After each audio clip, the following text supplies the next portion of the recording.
Alter Édition vous présente la série des chefs-d'œuvre de la spiritualité musulmane. Aujourd'hui, lettre aux disciples d'Abu Hamid al-Ghazali. La présentation de Ghazali. Abu Hamid Muhammad ibn Muhammad al-Ghazali, autrefois connu en Occident sous le nom de El-Ghazal, est un penseur musulman d'origine persane. Personnage emblématique dans la culture musulmane, il évoque le mysticisme le plus soutenu. El-Ghazali eut une formation philosophique très poussée.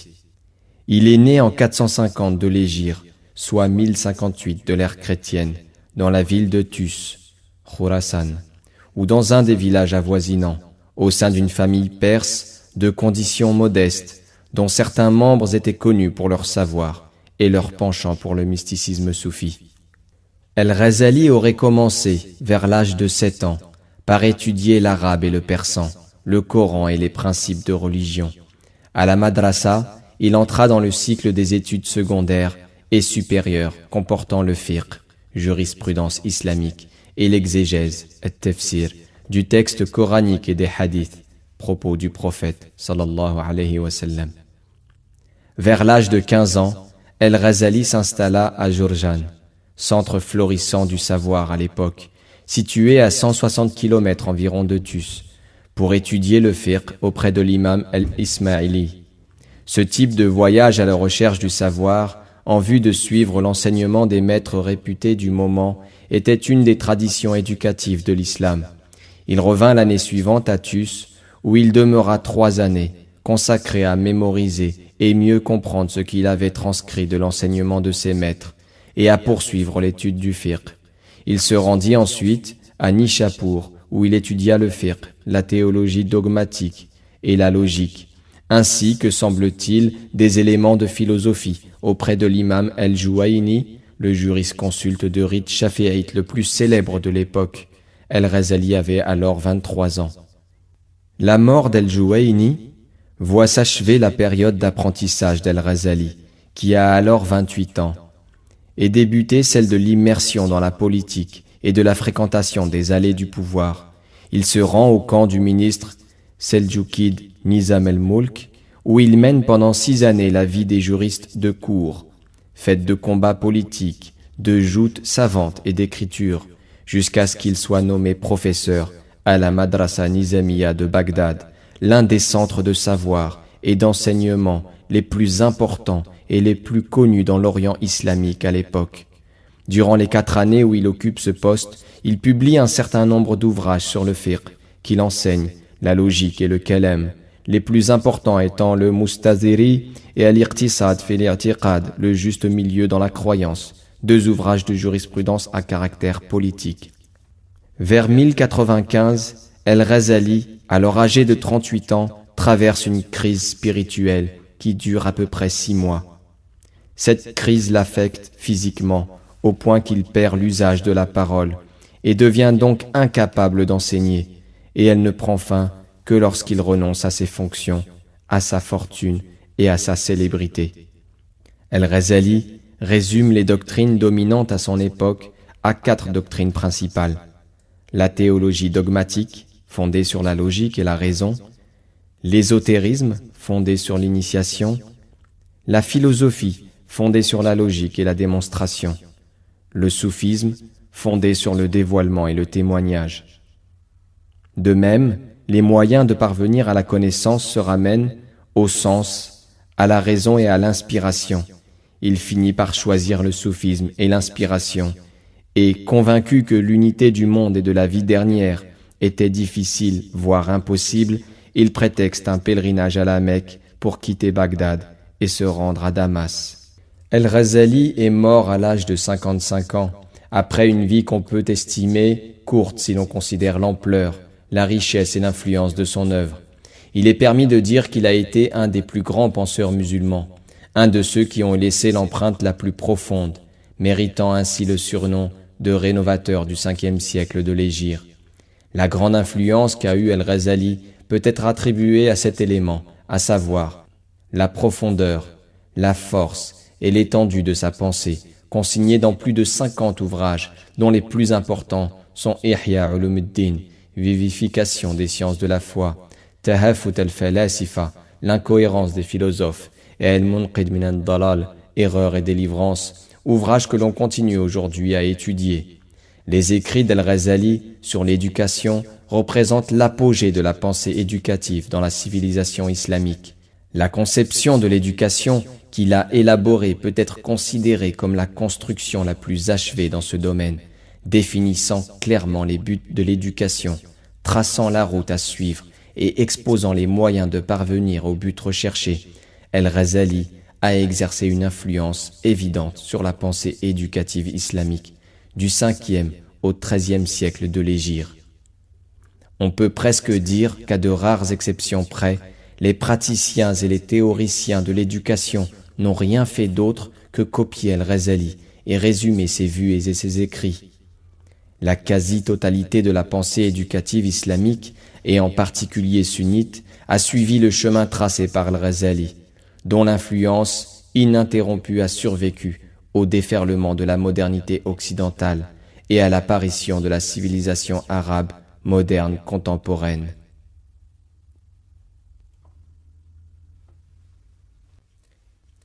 Lettre aux disciples. Au nom de Dieu, clément et miséricordieux. Louange à Dieu le Très-Haut, Maître des mondes. Fin heureuse à ceux qui le révèrent. Bénédiction et paix sur son prophète Mohammed, ainsi que sur toute sa famille.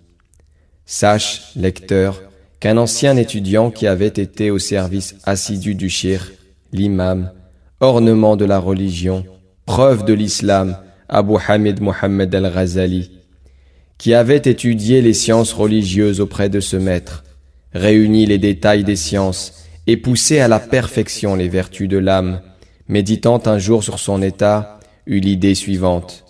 J'ai étudié, dit-il, diverses sciences, et j'ai passé la fleur de mon âge à les apprendre et à les recueillir. Maintenant, il me faut savoir laquelle d'entre elles sera utile demain pour m'assister dans la tombe.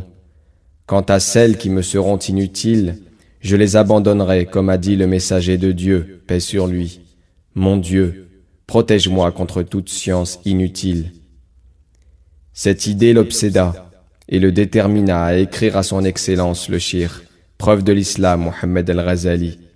Il lui demanda conseil pour se diriger, lui posa certaines questions et le supplia de lui écrire une prière à réciter à des heures déterminées, et il ajouta: les ouvrages du shir, l'imam, tels Ihya Ulumuddin, la régénération des sciences religieuses, et autres, renferment les réponses à mes sollicitations.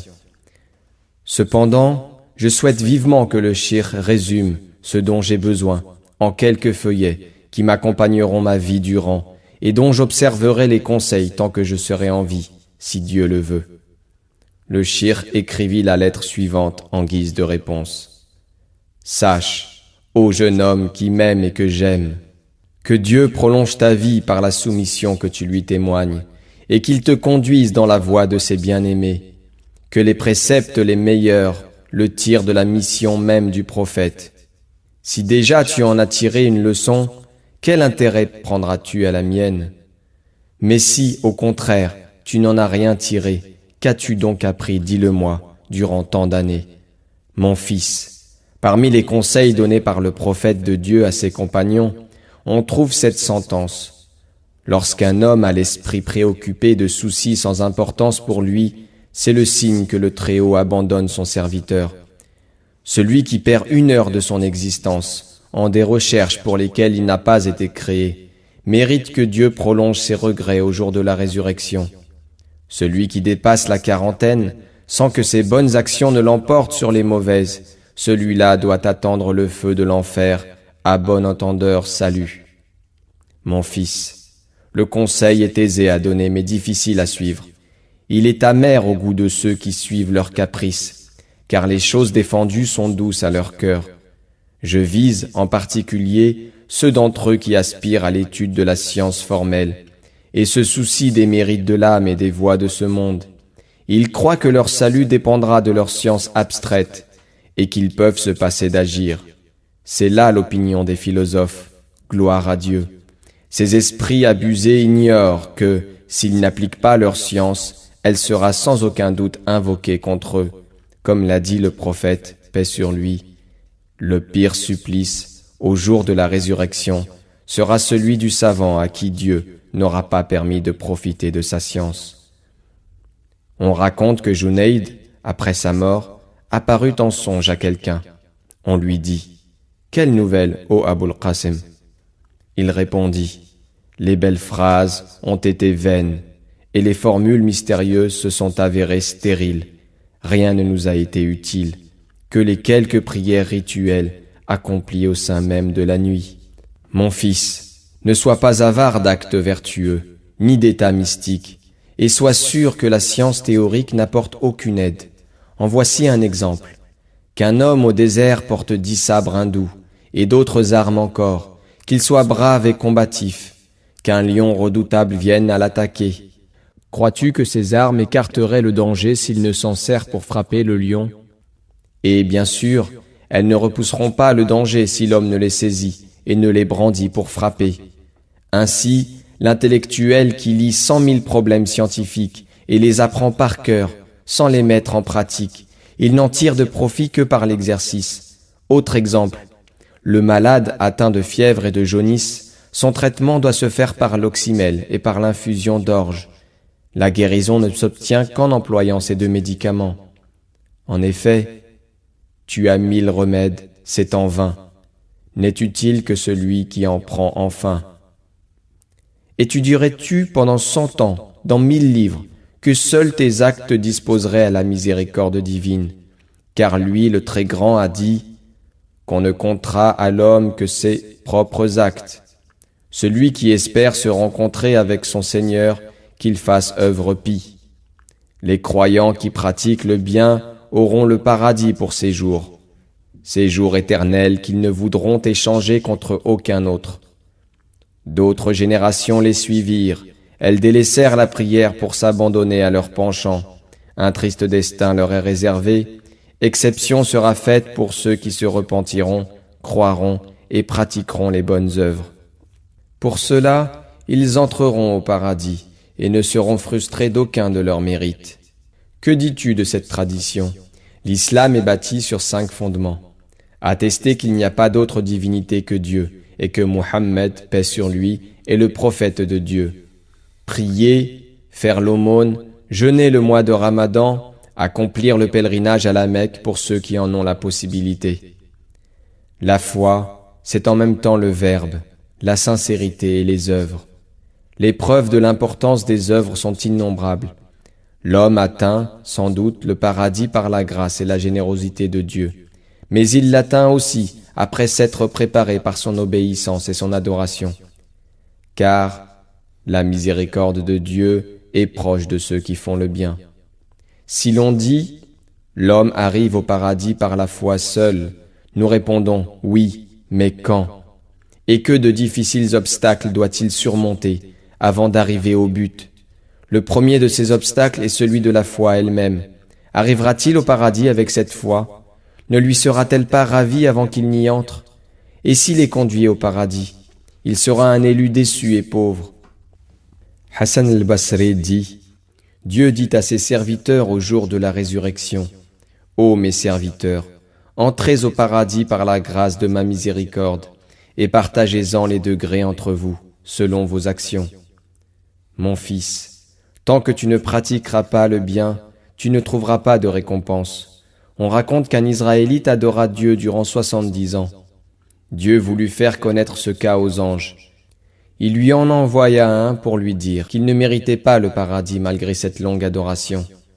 Le message transmis, l'adorateur répondit, « Nous avons été créés pour l'adoration, il nous faut l'adorer. » L'ange, de retour, dit, « Mon Dieu, tu connais mieux que moi sa réponse. » Et Dieu alors, « S'il ne cesse pas de nous adorer, nous ne cesserons non plus de le combler de nos grâces. Je lui ai déjà pardonné ses fautes. Vous en êtes témoins, ô mes anges. » Le prophète de Dieu, paix sur lui, dit, « Demandez-vous des comptes à vous-même avant qu'on ne vous en demande, et pesez vos actions avant qu'on ne vous les pèse. » Ali dit, « Celui qui croit toucher au but sans effort est un homme de désir, et celui qui ne compte que sur l'effort fait acte de présomption. Hassan al-Basri dit « Aspirer au paradis sans accomplir de bonnes actions est un grand péché. » Il dit aussi « Le signe distinctif de la vérité, c'est d'oublier la récompense promise aux bonnes actions, sans en abandonner la pratique. » Mohammed, paix sur lui, dit « L'homme intelligent se juge sévèrement et travaille pour l'autre vie. Le sot suit les caprices de sa fantaisie et compte sur Dieu pour réaliser ses espoirs. Mon fils, que de nuits tu as passé en études, te privant de sommeil. Je ne sais quel était ton but. Si c'était pour ce bas monde, pour ses biens, pour ses dignités et pour t'en vanter devant tes égaux et tes semblables, alors malheur à toi. Oui, malheur à toi. Si, par contre, ton intention était de vivifier la loi du prophète, paix sur lui, de former ton caractère, de soumettre ton âme portée au mal, tu es alors bienheureux. Oui, tu es bienheureux. Il a dit vrai celui qui a écrit « Les yeux veillent en vain tout autre que ta face. En vain coulent les pleurs pour un autre que toi. Choisis, mon fils, la durée de ta vie. Tu mourras. L'objet de ton amour, tu le perdras. D'agir comme il te plaît, Dieu te rétribuera. Mon fils, à quoi bon tant d'études? Théologie, logique, médecine, rhétorique, poésie, astronomie, prosodie, syntaxe, morphologie, si c'est du temps perdu en désaccord avec Dieu. J'ai trouvé ceci dans l'évangile de Jésus. Entre l'instant où le mort est mis dans le cercueil et celui où on le dépose sur le bord de la tombe, Dieu, par sa grandeur, lui pose 40 questions, dont la première est celle-ci. Tu t'es montré, ô mon serviteur, très pur aux yeux des créatures, durant bien des années. Mais cette pureté, tu ne me l'as pas montrée, non, pas même une heure. Et pourtant, chaque jour, Dieu regarde ton cœur et dit, que de soucis tu te donnes pour les autres quand tu es comblé de mes bienfaits, mais toi, tu es sourd et tu n'entends pas. Mon fils, connaissance sans pratique est folie, pratique sans connaissance inutilité. Sache que si la science ne t'éloigne pas aujourd'hui des choses défendues et ne t'invite pas à la soumission, elle ne te gardera pas davantage demain du feu de l'enfer. Ne mets pas en pratique tes connaissances aujourd'hui, et tu diras demain au jour de la résurrection, si tu n'es pas parvenu à rattraper les jours passés, laisse-nous retourner sur terre, nous y ferons le bien. On te dira, imbécile, mais tu en viens. Mon fils, affermis ton esprit. Déroute ton âme et mortifie ton corps, car la tombe est la demeure et le peuple des cimetières t'attend. Garde-toi bien d'arriver chez eux sans viatique. Abu Bakr Siddiq dit, les corps sont une cage ou une étable. Demande-toi ce qu'est le tien. Si tu es du nombre des oiseaux célestes, quand tu entendras battre le tambour qui te rappellera à ton Seigneur, tu t'envoleras à tire d'aile jusqu'au plus haut degré du paradis. Comme le prophète a dit, le trône du Clément a tremblé à la mort de Saad ibn Mu'adh. Par contre, malheur à toi, si tu es du nombre des bestiaux. Suivant la parole du Tout-Puissant, ceux-là sont comme des bêtes, que dis-je, ils sont plus égarés encore. Ne crois donc pas être en sûreté lors de ton passage du fond de la maison terrestre au fond de l'abîme du feu. On raconte que Hassan al-Basri a demandé un jour un verre d'eau fraîche. Lorsqu'il eut saisi le verre, il perdit connaissance et le verre tomba. Ranimé, on lui dit, « Qu'as-tu, ô Abu Saïd ?» Il répondit, « Je me suis rappelé le désir des habitants de l'enfer lorsqu'ils crient à ceux du paradis, « Répandez sur nous un peu d'eau ou un peu de vos joies célestes. » Mon fils, s'il te suffisait d'avoir la science abstraite, sans les œuvres, la voix divine irait crier en vain. Y a-t-il quelqu'un qui appelle, qui implore, qui se repent? On raconte qu'un groupe de compagnons du messager de Dieu cita le nom de Abdullah ibn Omar devant le prophète, paix sur lui, qui dit « Ce serait un excellent homme s'il priait la nuit. » Il dit aussi à l'un de ses compagnons « Ami, ne dors pas trop la nuit. » Car celui qui dort trop la nuit se retrouve démuni le jour de la résurrection. Mon fils, récite le Coran la nuit, c'est là une œuvre pie. C'est une injonction. À l'aurore, ils étaient déjà en prière, ils demandaient pardon. c'est une action de grâce. Et ceux qui implorent le pardon de Dieu au lever de l'aurore, c'est une invocation.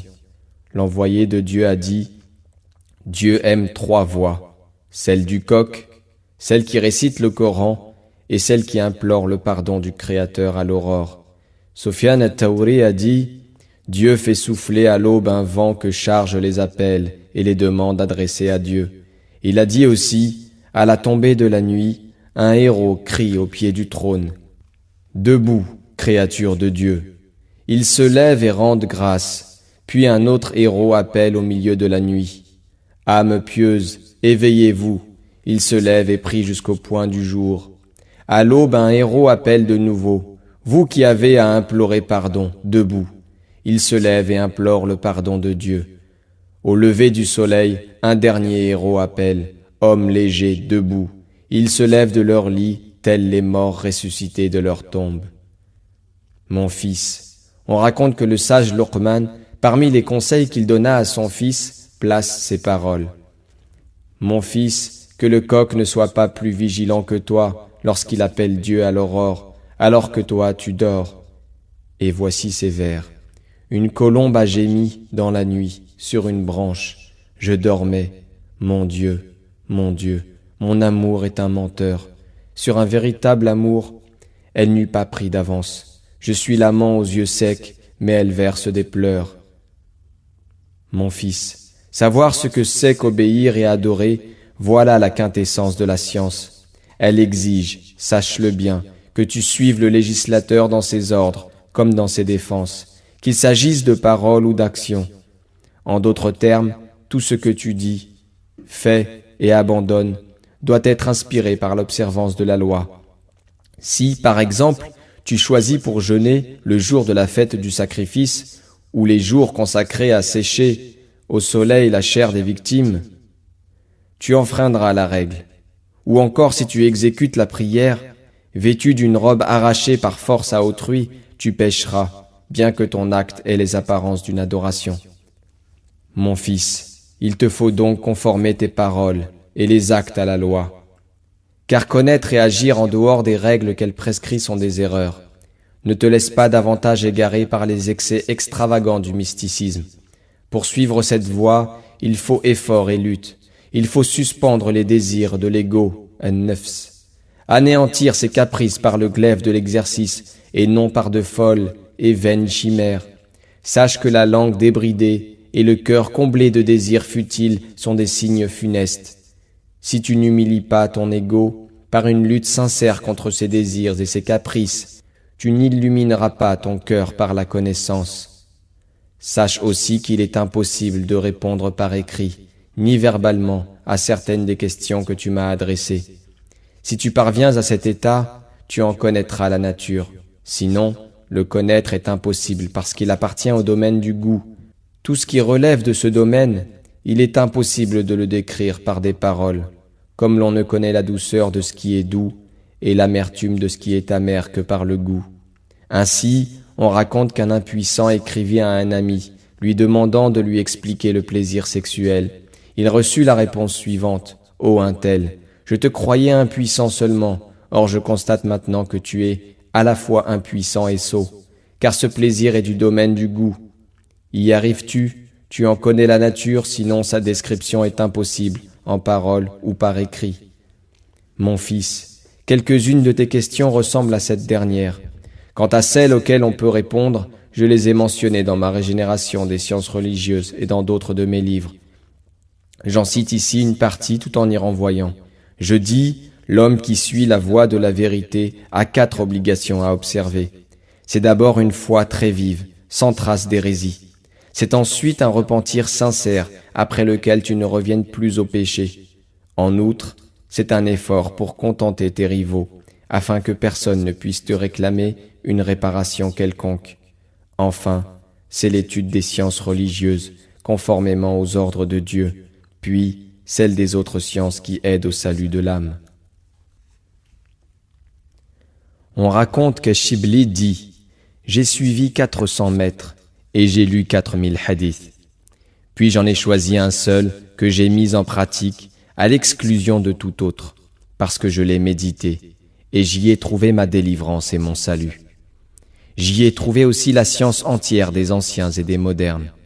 Je m'en suis contenté. Voici ce hadith. L'envoyé de Dieu, paix sur lui, dit un jour à l'un de ses compagnons: travaille pour la vie d'ici-bas dans la mesure où tu résideras sur la terre. Travaille pour la vie future dans la mesure où tu dois y demeurer. Travaille pour ton Seigneur autant que tu as besoin de lui. Et travaille pour le feu de l'enfer autant que tu pourrais en supporter l'ardeur. Mon fils, si tu connais ce hadith, tu n'auras pas besoin de beaucoup de science. Médite aussi cette autre histoire. Hatim al-Assam était du nombre des amis de Shaqiq al-Balhi. Un jour, celui-ci lui demanda: tu me suis depuis 30 années déjà. Quels avantages en as-tu retiré? Hatim répondit: j'en ai retiré 8 qui me suffisent, parce que j'espère obtenir par là ma délivrance et mon salut. Shaqiq demanda alors quels étaient ces avantages. Hatim répondit: j'ai observé les créatures, et j'ai vu que chacune d'elles avait un être qu'elle aimait et chérissait. Il est de ces êtres aimés qui accompagnent la personne qui les aime jusqu'à la maladie grave, d'autres qui l'accompagnent jusqu'au bord du tombeau, puis se retirent en la laissant toute seule, mais aucun n'entre avec elle dans la tombe. Cela m'a donné à réfléchir, et je me suis dit: le meilleur ami de l'homme serait celui qui le servirait jusque dans la tombe pour lui tenir compagnie. Un tel ami, seules les bonnes œuvres m'en ont tenu lieu. Je les ai alors aimées, afin qu'elles me soient un flambeau dans ma tombe, qu'elles m'y tiennent compagnie et ne m'y laissent pas seul. J'ai constaté, en second lieu, que les gens suivent leurs caprices et se hâtent de satisfaire aux désirs de leur ego.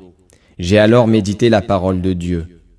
En revanche, ceux qui auront respecté leur Seigneur et vaincu leur passion auront le paradis pour séjour.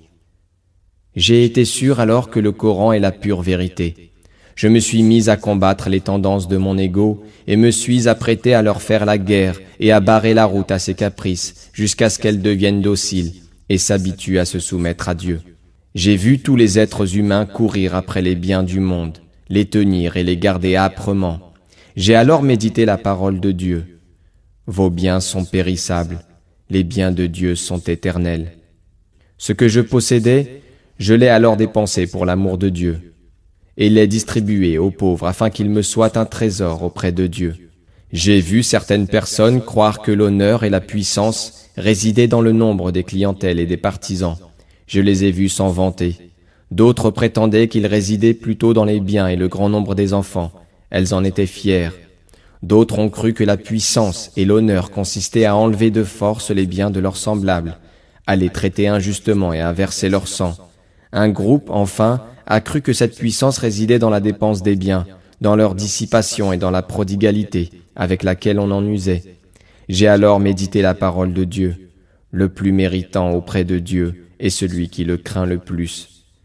J'ai donc opté pour cette crainte de Dieu et j'ai fermement cru que le Coran est la pure vérité et que les conjectures de ce groupe et ses considérations sont vaines et éphémères. J'ai vu les gens se dénigrer ou se calomnier.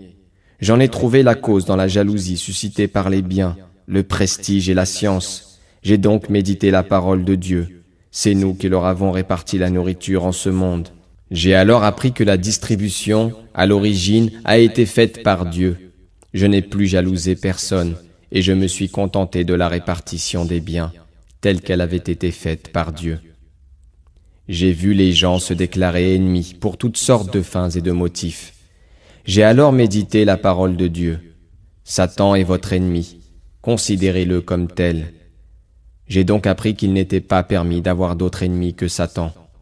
J'ai vu tous les hommes travailler avec tant d'ardeur et prodiguer tant d'efforts en vue d'obtenir leur nourriture et leur subsistance, qu'ils devenaient souvent l'objet de soupçons et d'accusations, qu'ils se dégradaient et se déshonoraient. J'ai donc médité la parole de Dieu. Il n'est point d'être vivant sur terre qui ne s'en remette à Dieu, de le nourrir.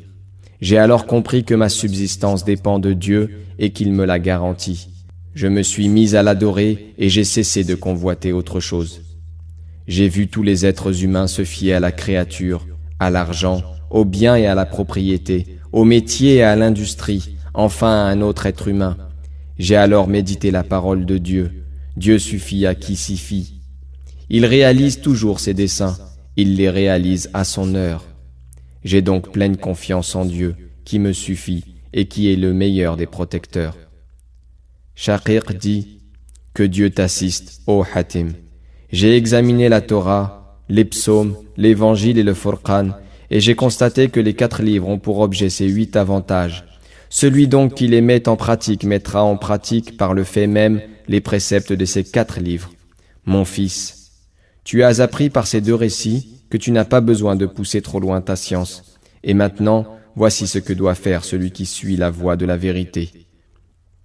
Sache qu'à celui qui suit la voie de Dieu, il faut un maître pour guide et éducateur, qui, par sa bonne éducation, corrigera les mauvais penchants et leur substituera de bonnes habitudes.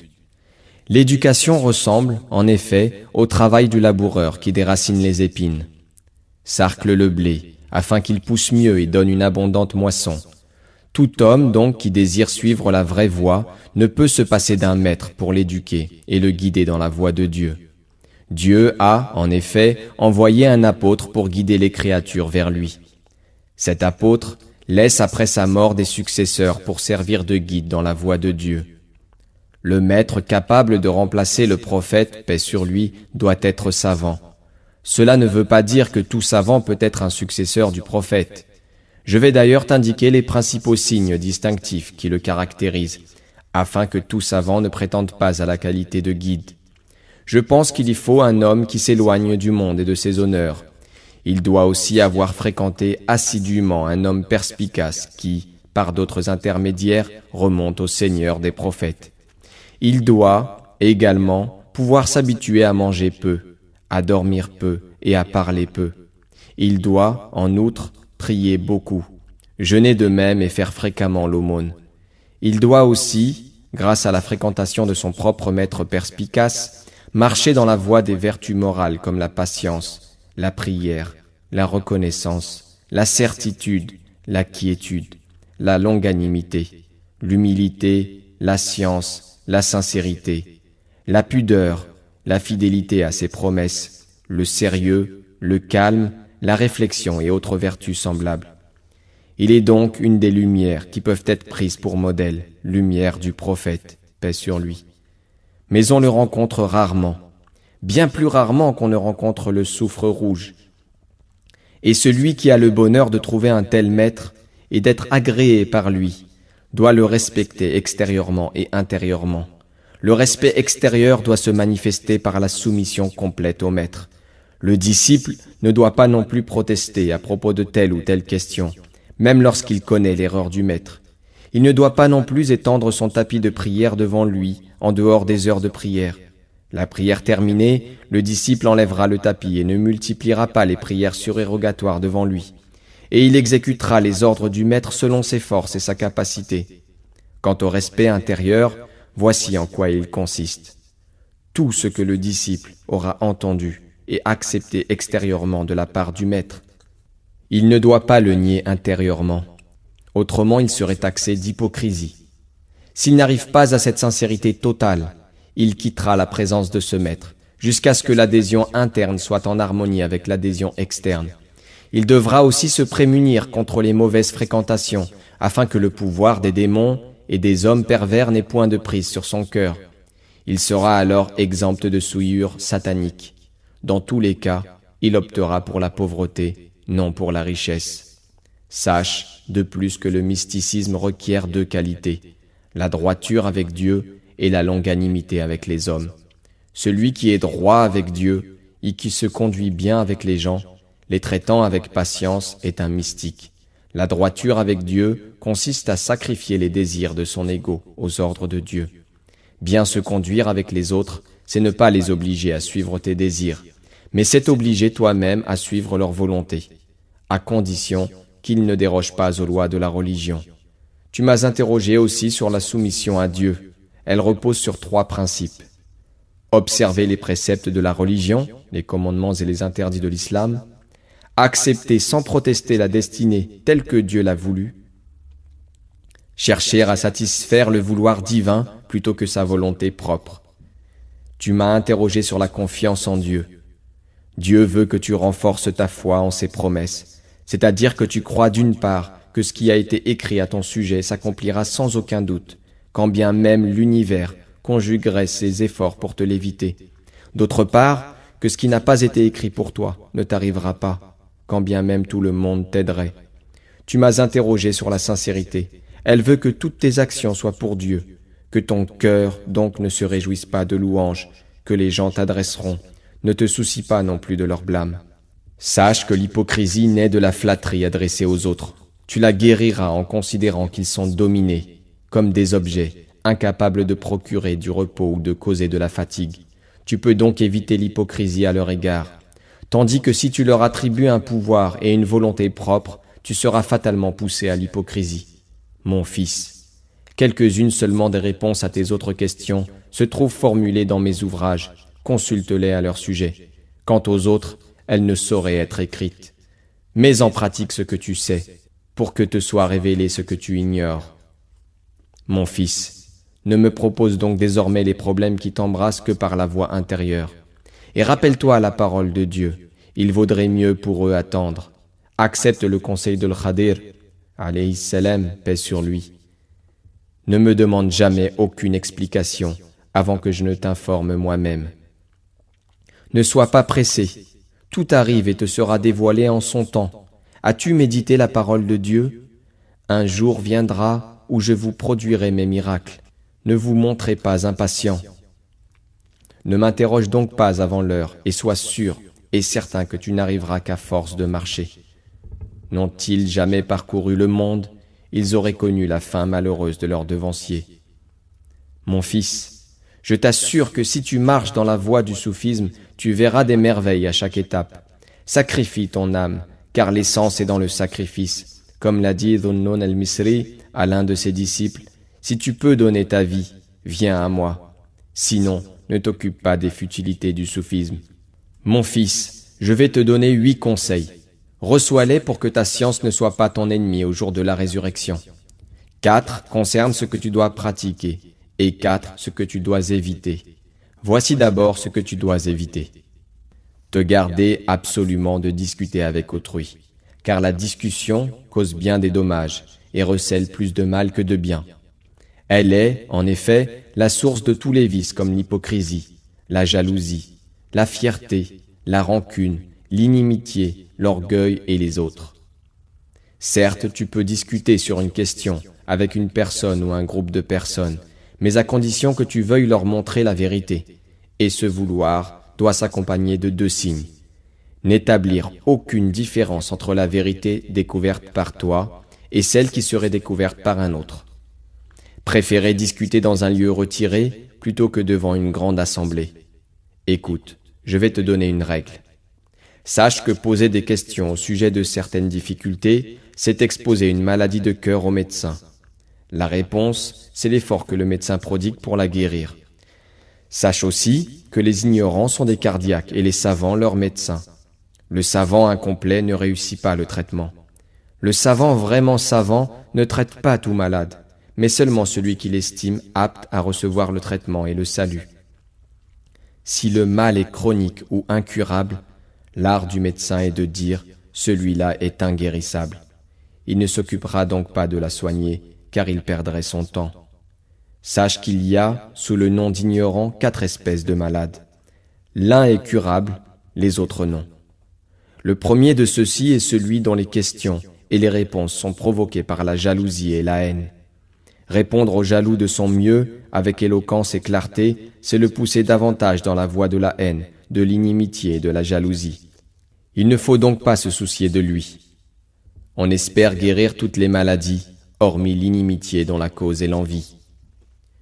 Tu dois donc t'éloigner de lui et l'abandonner avec sa maladie. Dieu n'a-t-il pas dit « Écarte-toi de celui qui refuse de nous prier et qui ne recherche que les plaisirs de ce bas monde ». Le jaloux, par ses propos et par ses œuvres, incendie le grain de ses actes. Comme l'a dit notre prophète Mohammed, paix sur lui, la jalousie dévore les bonnes actions, comme le feu consume le bois. Le mal du second vient de sa sottise. Lui aussi est inguérissable. Comme l'a dit Jésus, paix sur lui, Il ne m'a pas été impossible de ressusciter les morts, mais j'ai été incapable de guérir les sots. Car le sot est un homme qui travaille à apprendre en peu de temps quelque chose, tant dans les connaissances révélées que dans les rationnelles. Poussé par sa sottise, il interroge et contrarie le grand savant qui a passé sa vie à étudier les sciences révélées et rationnelles. Ce sot est un ignorant qui s'imagine cependant que ce qui l'embarrasse embarrasse aussi le grand savant. S'il ne se rend pas compte de cette erreur, ses questions et ses répliques viennent de sa sottise. Tu n'as donc pas à t'occuper de lui répondre. Le troisième demande à être dirigé. Tout ce qu'il ne comprend pas dans les paroles des grands savants, il en attribue la cause à la faiblesse de ses facultés intellectuelles. S'il interroge, c'est en vue de tirer profit de la réponse, mais c'est un sot qui ne saisit pas les vérités. Il ne faut pas non plus t'occuper de lui répondre, comme a dit Mohammed, paix sur lui. Nous, les prophètes, il nous a été ordonné de parler aux gens selon leur intelligence. Le seul qui soit curable, c'est le vrai chercheur de la vérité. Sage et compréhensif, il ne doit pas être l'esclave de la jalousie, de la colère, des honneurs, des biens de ce monde et des passions. Il doit rechercher la voie droite. Ses questions et ses réponses ne doivent être suscitées ni par l'envie, ni par l'entêtement, ni par un amour excessif de la critique. Celui-là est guérissable. Tu peux donc te soucier de lui répondre. Bien plus, tu dois lui répondre. Tu dois, en second lieu, éviter avec le plus grand soin d'être un sermonneur et un missionnaire, car cela présente bien des inconvénients, à moins, toutefois, que tu ne joignes l'exemple à la parole. Puis tu inviteras les autres à t'imiter. Médite la parole qui fut dite à Jésus, fils de Marie, paix sur lui. Sermonne alors ton ego d'abord. Si elle en profite, sermonne alors les autres. Sinon, aie honte devant ton Seigneur. Mais si tu te vois contraint d'entreprendre cette tâche, garde-toi de deux défauts. De l'affectation dans la parole, les expressions, les gestes et les extravagances, les vers et les strophes. Dieu déteste les hommes affectés. L'affectation révèle en effet le désordre et l'insouciance intérieure. Prêcher, c'est pousser l'homme à se rappeler le feu de l'autre vie, sa négligence à servir le Créateur, le temps passé à s'occuper de choses inutiles. C'est l'inviter à penser aux obstacles qui peuvent l'empêcher de croire en la vie dernière, à penser aussi à l'état dans lequel il se trouvera entre les mains de l'ange de la mort, à se demander s'il peut répondre aux questions de Munkir et Nakir, à s'occuper sérieusement de son état au jour de la résurrection. Pourra-t-il passer sain et sauf le pont qui sépare ce monde de l'autre, ou bien tombera-t-il dans le précipice? Toutes ces choses resteront gravées dans son cœur et le tourmenteront. L'embrasement du feu, les lamentations à la pensée de ses malheurs, cela s'appelle l'avertissement. Informer les gens et leur montrer ces choses, attirer leur attention sur leur négligence et leur excès, les inciter à penser à leurs défauts, afin que l'ardeur de ce feu touche les membres de l'assemblée, et que ces malheurs les effrayent, de telle sorte qu'ils rattrapent, dans la mesure du possible, les jours passés de leur vie, et regrettent ceux qui ont été employés à autre chose qu'à la soumission à Dieu. Ces idées que je viens de résumer forment ce que l'on appelle un sermon. Si tu voyais l'inondation atteindre une maison, où se trouve ton semblable avec toute sa famille, tu crierais « Prenez garde, fuyez devant le torrent !» Dans une pareille situation, tu n'avertirais pas le propriétaire de la maison avec des manières, des expressions affectées, des traits d'esprit et des allusions, certes pas. Ainsi doit être le prédicateur, il doit éviter tout cela. Le deuxième défaut, c'est de prétendre à soulever tes auditeurs pour qu'ils expriment avec ostentation leur enthousiasme devant tes dons et ton génie, par exemple en déchirant leurs vêtements, afin qu'on se récrie « Quel extraordinaire orateur !» Tu ne pencherais alors que vers les choses d'ici-bas, ce qui est un fruit de la futilité.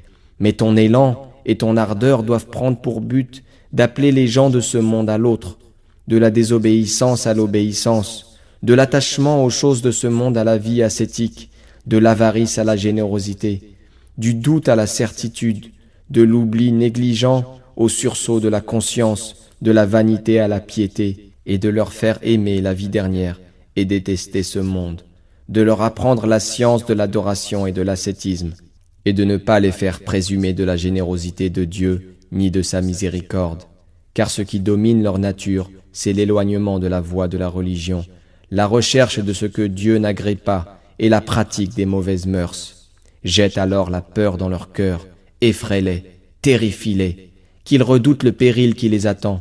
Ils s'attacheront alors fermement à obéir à Dieu et à cesser de lui désobéir. Telle est la voie à suivre pour sermonner autrui et lui donner des conseils. Toute autre manière de prêcher constitue un danger pour celui qui parle comme pour celui qui écoute. Bien mieux, on l'a dit, un mauvais prédicateur est un monstre de perfidie diabolique qui écarte les gens de la voie droite pour les perdre. Ils doivent donc le fuir, car Satan en personne n'altérait pas leur foi autant que lui. L'auditeur qui en aurait le pouvoir devrait le faire descendre de la chair et l'empêcher de poursuivre ses ravages, conséquence naturelle du précepte qui commande de faire le bien et interdit de pratiquer le mal. Tu dois, en troisième lieu, éviter de fréquenter les princes et les sultans. Tu dois même éviter de les rencontrer, car leur rencontre et leur société, autant que leur fréquentation constituent un danger. Si, cependant, tu es obligé de les fréquenter, évite de les complimenter, car Dieu est courroucé quand on loue les oppresseurs et les scélérats. Et celui qui implorerait pour eux une longue vie exprimerait ainsi le désir qu'ils soient désobéis à Dieu sur la terre. Tu dois, quatrièmement, enfin, éviter d'accepter quoi que ce soit des dons et des cadeaux des sultans, quand bien même tu serais sûr qu'ils ont été bien acquis. Car accepter leurs dons, c'est corrompre la religion, puisque c'est en venir à les flatter, les respecter, à approuver leur injustice.